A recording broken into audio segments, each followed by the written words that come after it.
Hi there, and welcome to Lost in Literature. I'm going to talk about characterization today. How do writers whip up these characters who remain in our mind long after we have read a story? This is something we are going to look at today, and I'm going to refer to examples from your literature textbook treasure trove.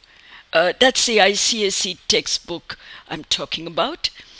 And, two characters who remain in my mind. The rest do too, but these two characters really they just stay on and on in my mind, maybe because the writers have portrayed it so well. For instance, the first one is Bradbury's All Summer in a Day. You have Margot there. Margot is this girl who's been taken away to another planet by her scientist father and mother. And this planet is, a very, very wet one, in the sense it rains for 7 years continuously, and then there is no sun at all. And for about 2 hours, the sun comes out after 7 years are over. And all the people the scientists rather, who went to the planet, they wait for this event, particularly the children who are born there and who have never seen the sun. And in their midst, we have Margot. Margot is about 9 years old. She's had some time on Earth. She has seen the sun. She knows exactly how it looks.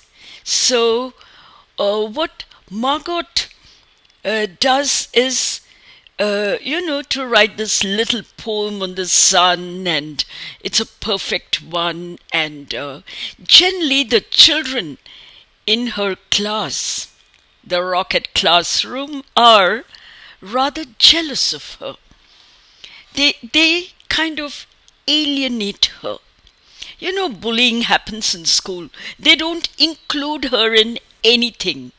And then the day arrives to look at the sun. It's going to come out at any moment. And they're all, gathered near the window, looking out, waiting for the sun to come. And Margot is standing with them, too, a little apart. But then the bullying starts.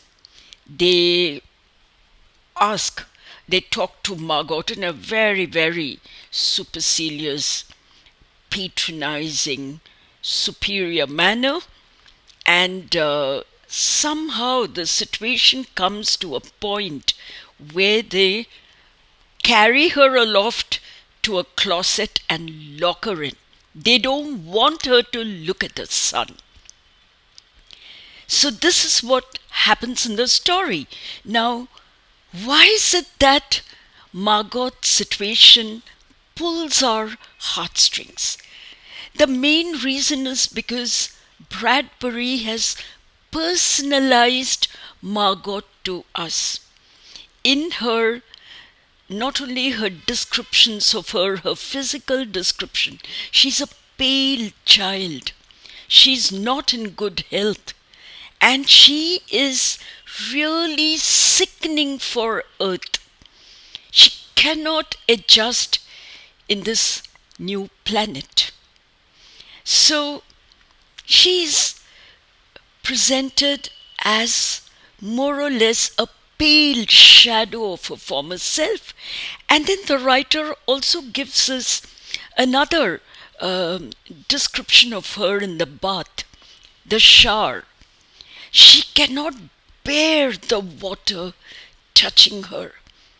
I mean, the other kids are having their shower quite comfortably, but this girl cannot tolerate it because she has had enough of the rain, the continuous rain for 7 long years.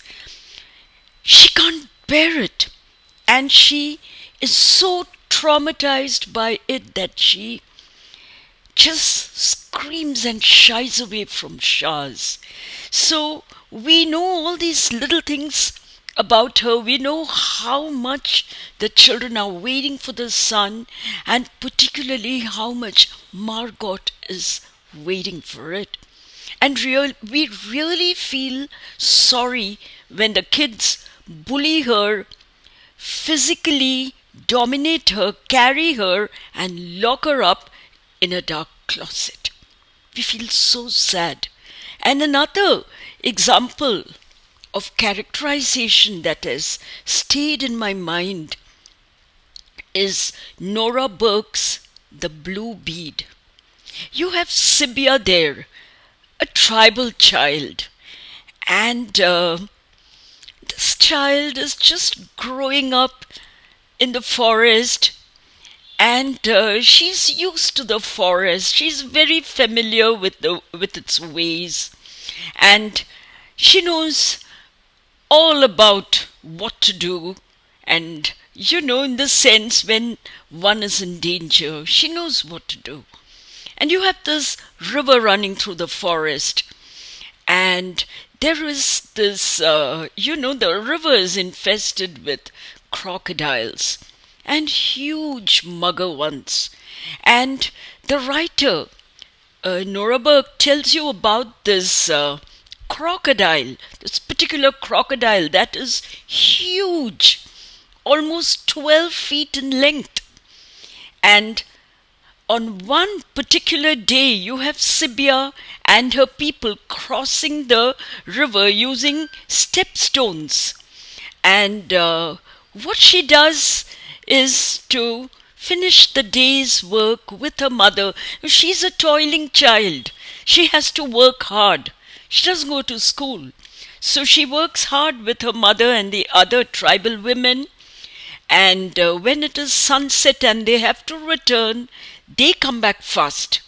But this girl is loitering around, and later when she's making her way across the river, delicately, jumping from one stepping stone to the other, carrying her bundle of paper grass, you have another tribal lady. Now she belongs to another tribe. She comes along with a huge brass pot to collect water from the river. She's just kind of, you can literally picture, she's kind of making her way across to get to the middle of the river where she'll get clear water.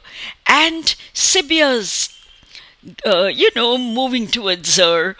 And suddenly the crocodile, the huge, big 12 feet crocodile, attacks her, grabs her, and pulls her into the river. That is when Sibia goes into action. She runs, and she just takes her hay fork, and she knows exactly how to attack the mugger crocodile. You have to get him in his eye. And she does that, and he releases the woman and sinks back. She helps the woman across and takes her to her settlement.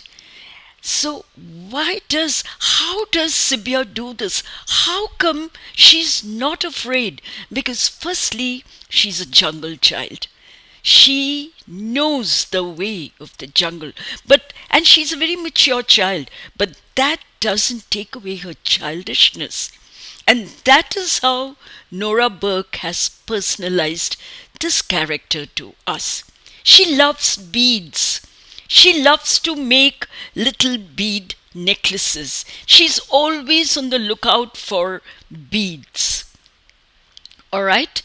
And because she's seen them in the bazaar and her parents cannot afford it. And she wants beads. And there she is saving that lady. And later when she's collecting her things, she notices a huge not huge, I mean a blue kind of, the neck of a bottle with a perforation in between, which is looking absolutely fantastic and quite in the shallows near the stone. So she fishes it out. After this, the job of saving this lady, and she's very thrilled. She comes home late, and the mother is already running to the river to find out why Sibia hasn't returned. And this lady meets her daughter halfway, and what happens? She says, Sibia, what's the matter? She says, Mom, and she says, I thought something has happened to you. And she says, yes, Mom, something has happened. And we are under the impression as readers, she's going to recount the story of the crocodile, but no. She says, Mom, I found this blue bead. And that's the most important thing to her. And what she has done, how she has dealt with the crocodile, is hardly in her mind. It is routinely accepted, and that is where the bravery of the child comes. And Nora Burke has just conveyed it to you. She has not even told you once that the child is brave. And she had an episode with a frightening incident with a crocodile. No, she doesn't tell you directly. So, what I want to say is this. Characterization, even in your little essay that you write of 350 words for your essay topic, can be quite interesting, can be made interesting. Well, there are two ways in which you can do your characterization. One way is, when you are the omniscient writer, you know what's happening in the mind of each character. So that is one way of dealing with it, where you're giving details openly to the readers. Like you're telling them, yay, I have an uncle who's a roly-poly fellow. He's a foodie. He loves taking me out to restaurants, and every time he visits me, we go around. So, you've already given a pen picture of your roly-poly uncle. So, you can work on characters in your own way. So, one is when you're talking as a writer about your character and openly telling your readers, in your case the examiners, how the characters are and what makes them do certain things that they do. The other method is very, very subtle. The writers don't tell you directly.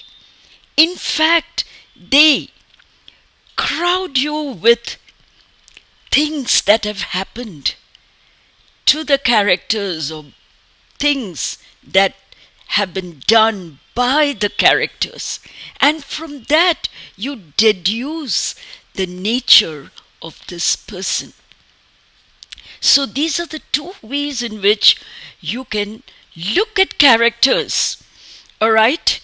And you know that in literature, once again, you have many questions that ask you for character sketches. So one way to look at it would be to study closely the actions, the words of the characters. How do they interact with other characters? How do they interact to the, no, not interact, I'm sorry. How do they react to situations in the story? So these are the things that personalize a character to you and, make it very, very memorable. And on a closing note, I just want to remind you there is no story on earth without people. Think about it. Have you read any story without a character in it? I haven't. And with that to muse on, I'll leave you today. And if you like my channel, do subscribe, hit like, and you can reach out to me anytime for the interpretation of your stories. My mobile number is 90040 6522. So bye for now.